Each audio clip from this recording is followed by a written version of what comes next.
강남 8학군 출신의 28년차 초등교사인데 아드님한테 절대 시키지 않았던 게 있다고 하셨단 말이에요. 반면교사라고나 할까요? 모르는 사람 겉으로만 저를 보면 굉장히 열심히 시켰을 것이다 네. 라고 하는데 잘하는 애들은 정해져 있어요. 사실은 어쩔 수 없어요. 맞아. 그거는. 그럼 나머지 못하는 애들은 전부 다 루저라는 절대 그거 아니거든요. 그럼 중요한 게 뭘까요? 부모님들이 공부시킬 때 제일 어려운 게 왜 우리 아이 공부 안 해요거든요. 어떻게 하면 공부를 시킬 수 있을까요? 그렇죠. 왜 공부를 안 하냐면은 선생님이 교사하시니까 너무 더 정확하게 아실 것 같거든요. 네. 가장 근본적으로 갖추어야 될, 특히 초등 때 뭐라고 생각하셨고 실제 자녀분한테 심어주셨는지 궁금해요. 그건 너무나 필요합니다. 요거 착각하시는 경우가 있어요. 네. 무엇보다도 좋은 게 돈이 안 들거든요. 중요하죠. 사실 오늘의 키포인트가 그거예요. 돈 안 써도요, 우리 아이들 충분히 잘 되게 할 수 있습니다.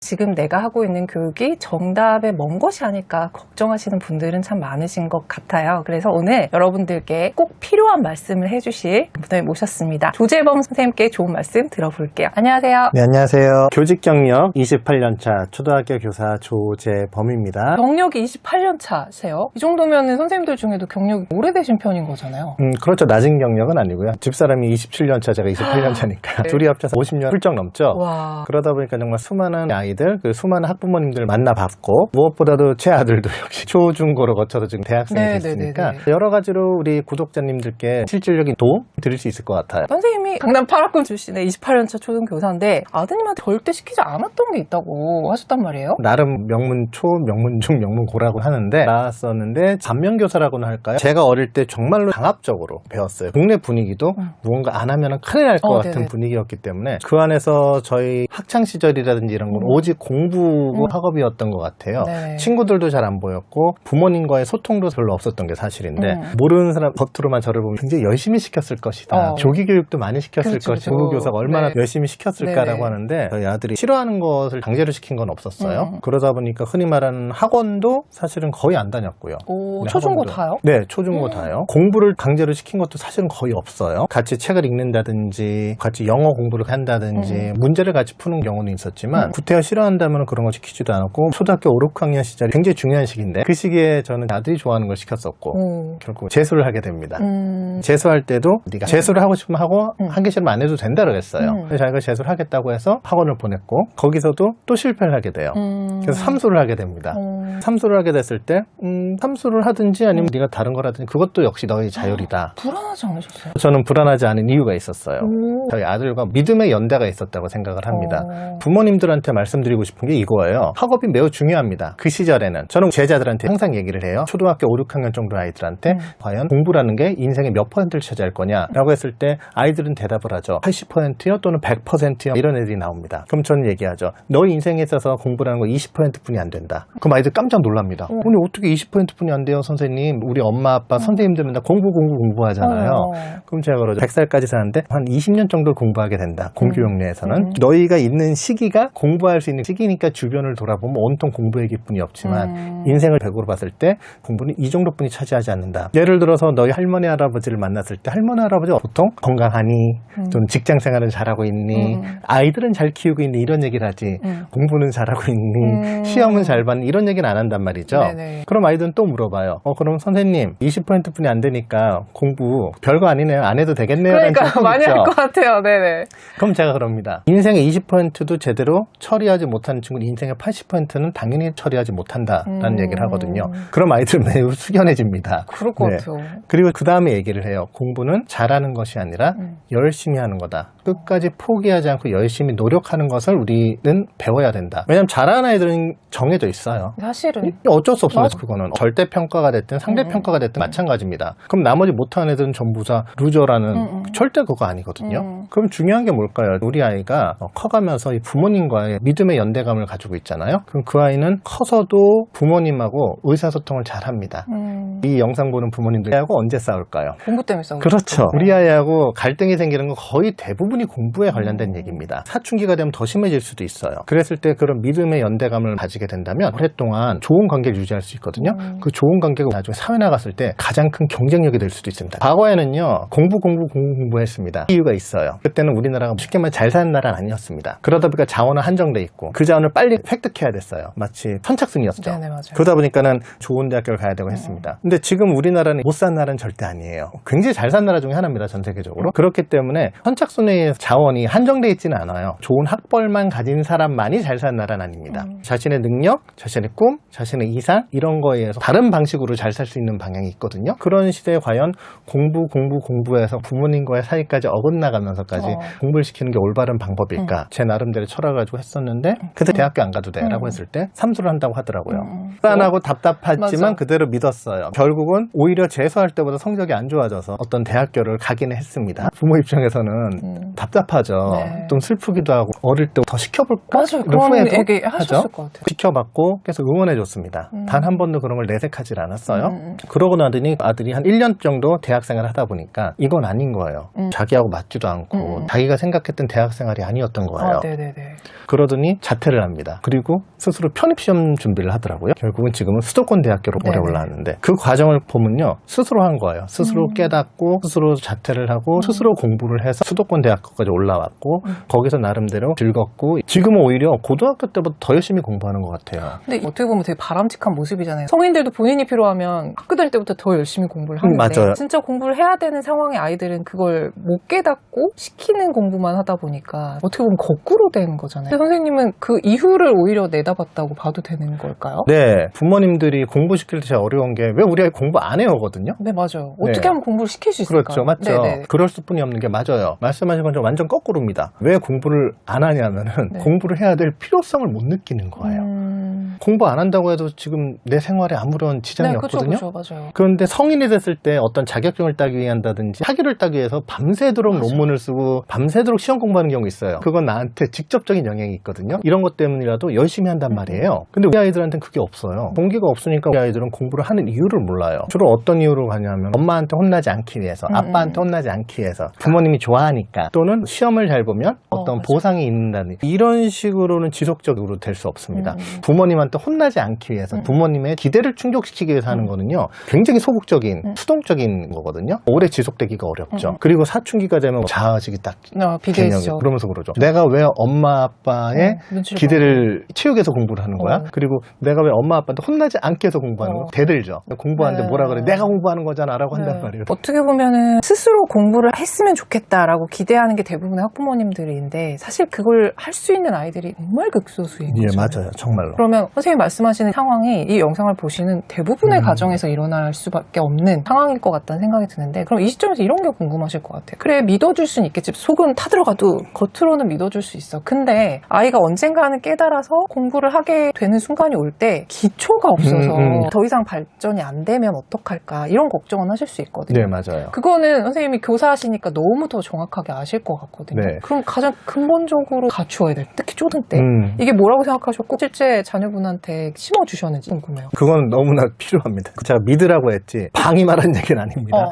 요거 착각하시는 경우가 있어요. 네. 난 널 믿어라는 말은 굉장히 위험한 말입니다. 난 널 믿어가 아니라 그 믿음의 근거를 제시해 줘야 돼요. 네네. 예를 들어서 아이가 수학 시험을 못 봤어요. 이번에 수학 시험 80점을 받았네. 너무 좌절하거나 힘들어하지 마. 네가 열심히 문제도 풀고 공부하는 모습을 아빠는 봐왔어. 아마 다음에는 이거보다 분명히 좋은 성적이 나올 거야. 뭐 50점이 됐든 45점이 됐든지 간에 너는 분명히 할 수 있다. 나는 이런 구체적인 믿음을 줘야지. 네. 이번에 40점 맞았네. 괜찮아, 나는 너 믿어. 다음에 50점 맞을 거야. 이건 애한테 부담도 주고요. 굉장히 무책임한 거거든요. 방임이 된단 말이에요.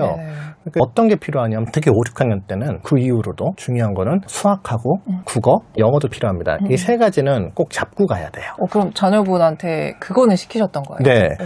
다만 수학은 많은 부모님들이 동의하겠지만 아이들이 제일 싫어하고 어려워합니다. 네, 그렇죠? 그리고 제일 성적 안 올라가는 것 같아요, 맞아요. 느낌엔.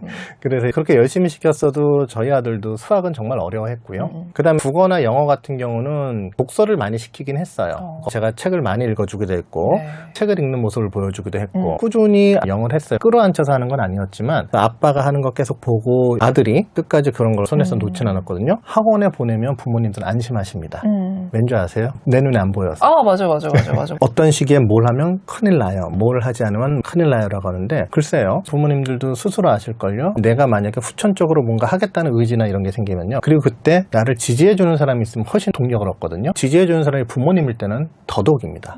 사회생활 해보신 부모님들이 더 절실히 깨달으실 거예요. 우리 아이한테 지금 필요한 거예요. 이 시대에 성공한 아이들을 만들려고 그러면 극소수만 성공할 수 있습니다. 근데 우리 아이가 행복하게 살 수 있겠다 하라면 수많은 아이들이 행복해질 수가 있습니다. 오히려 아이 나름의 성공을 할 수 있는 거죠. 성공의 길도 굉장히 다양해졌단 말이죠. 이제 우리나라가 너무나 다양한 분야에서 성공이라는 걸 이룰 수가 있고 그리고 성공하지 않더라도 충분히 행복하게 살 수 있는 건 됐단 말이에요. 그러니까 우리 아이한테 어떤 걸 해줘야 될까는 한번 곰곰이 생각을 해보셔야 됩니다. 그렇다고 공부를 아예 시키지 말고 애 원하는 대로 해줄까? 그건 절대 아니에요. 제가 말씀드린 국어나 수학이나 영어는 기본적으로 항상 놓치지 않고 가야 됩니다. 그거는 공부를 떠나서요. 사회생활 하다 보면 교양이라는 게 있잖아요. 상식이라는 게 있잖아요. 그런 거에 기반이 되는 것들이에요. 그거는 정말로 놓치면 안 됩니다. 지금까지는 선생님의 네. 교육 철학에 의한 자녀 교육에 대한 얘기를 여쭤봤다면 28년 차시니까 또 엄청나게 많은 아이들도 경험을 해보셨을 거 아니에요? 28년 동안 지도하시면서 선생님의 교육 철학이 맞는지 끊임없이 검증하셨을 거라는 생각이 들어요. 학습이 좋은 아이들은 가능성이 굉장히 뛰어난 아이들은 태도가 좋은 아이들입니다. 태도. 이 태도가 매우 중요해요. 그럼 태도는 어디서 나오느냐? 부모님으로부터 나옵니다. 그러니까 가정교육으로부터 나옵니다. 공부 잘하는 아이들의 특징이 뭐가 있냐면요. 머리가 좋은 것도 있겠죠. 하지만 머리는 솔직히 비슷비슷합니다. 중요한 건 얼만큼 안정적이냐라는 겁니다. 안정적인 친구가 있으면 거기에 학업을 쌓든 교우관계를 쌓든 잘 쌓여집니다. 이 안정적인 기반은 어디서 나오느냐? 가정에서의 믿음.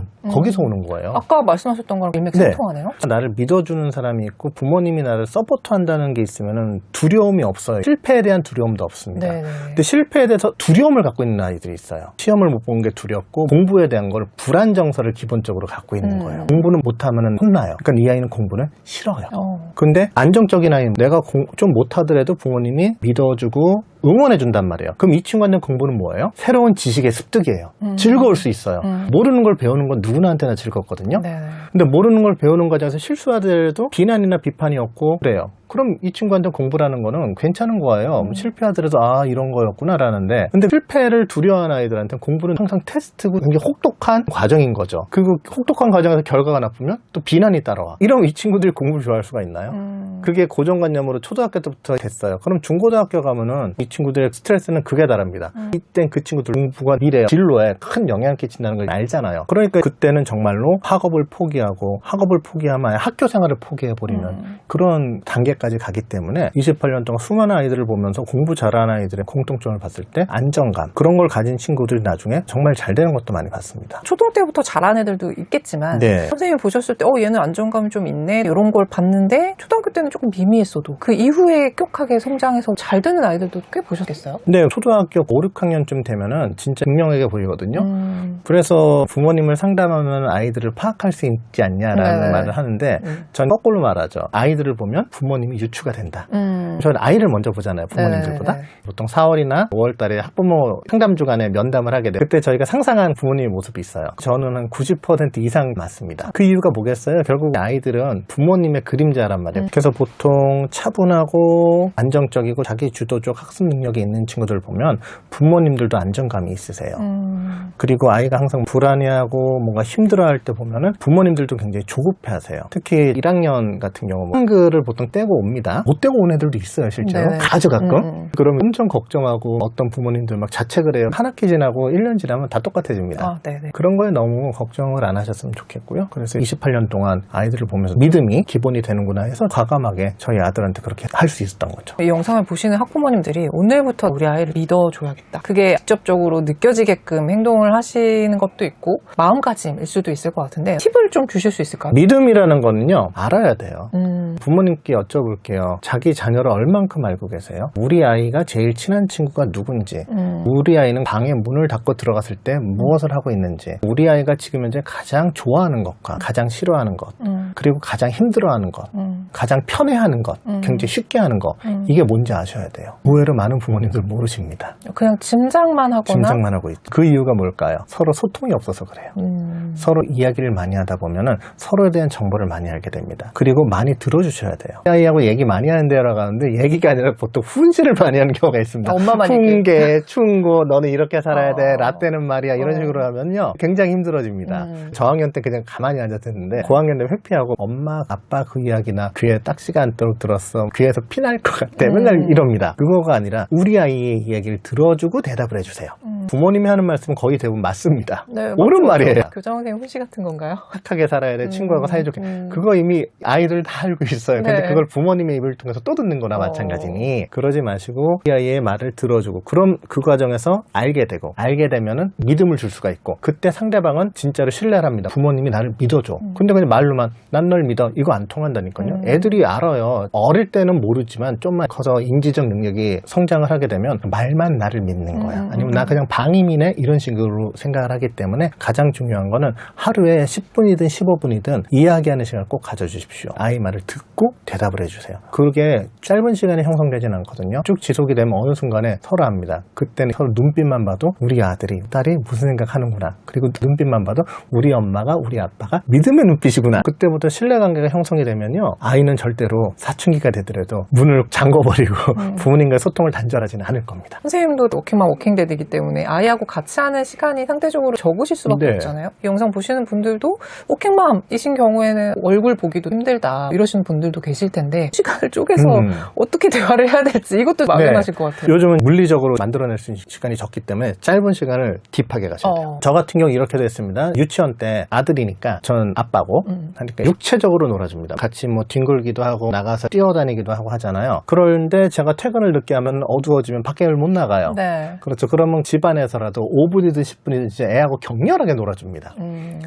정말 아래층한테 좀 죄송했지만 그 짧은 시간에 몸을 부딪히고 격렬하게 놀아주는 게 아이한테는 굉장히 큰 경험이 됩니다. 마찬가지로 제가 말씀드린 대화를 할 때 하루에 1시간, 2시간 할 수 있는 시간이 안 나올 겁니다. 그럼 하루에 10분이든 15분이든 대화를 꾸준히 하는 노력은 항상 하시는 게 좋아요. 부부 사이에서도 좀 맞벌이 하다 보면 잘 못 만나죠. 네. 언제 주로 대화를 깊게 합니까? 자기 전에? 그렇죠. 네. 자기 전에 침대에 누워가지고 불 꺼놓고서 네. 서로 오늘 하루 뭐가 힘들어서 이런 얘기를 그러다 하잖아요. 그러다 자잖아요. 네.